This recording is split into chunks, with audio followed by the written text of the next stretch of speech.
اعلام برندگان هفتوار جوایز بزرگ چرخ وفاداری روشن.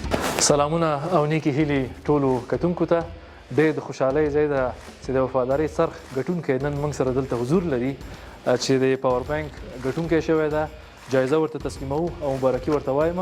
ډېر مبارک دی درته. کېږي چې خپل ځان کتونکو ته معرفي کړي. ما نوم هارون حضرت دی او د کابل ولایت اوسېدونکی یم. موږ سره څنګه ګټونکی شوې؟ زه خو د روشن اپلیکیشن څخه استفاده کوم چې د وفادارۍ څرخ څخه ما یو 100,000 ایمج پاور بانک ترلاسه کړ. ډېر ښه ډېر ښه. کله زموږ همکارانو تاسو ته زنګ ووهل او تاسو یې وویلې چې تاسو د جایزې ګټونکي شوي یاستئ، نو احساس څنګه شوی و؟ ډېر د خوشحالۍ احساس مې په اول کې مې سره باور نه کېده. ډېر ښه ډېر مبارک دی درته.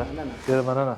برای اشتراک رایگان فقط 1212 و یا ستاره 1212 علامت نمبر را دایل کنید و برای جوایز بزرگتر دیگر فقط اپلیکیشن روشن را دانلود نموده در چرخ وفاداری اشتراک کنید و برنده جوایز بزرگ الی آیفون 17 پرو مکس شوید.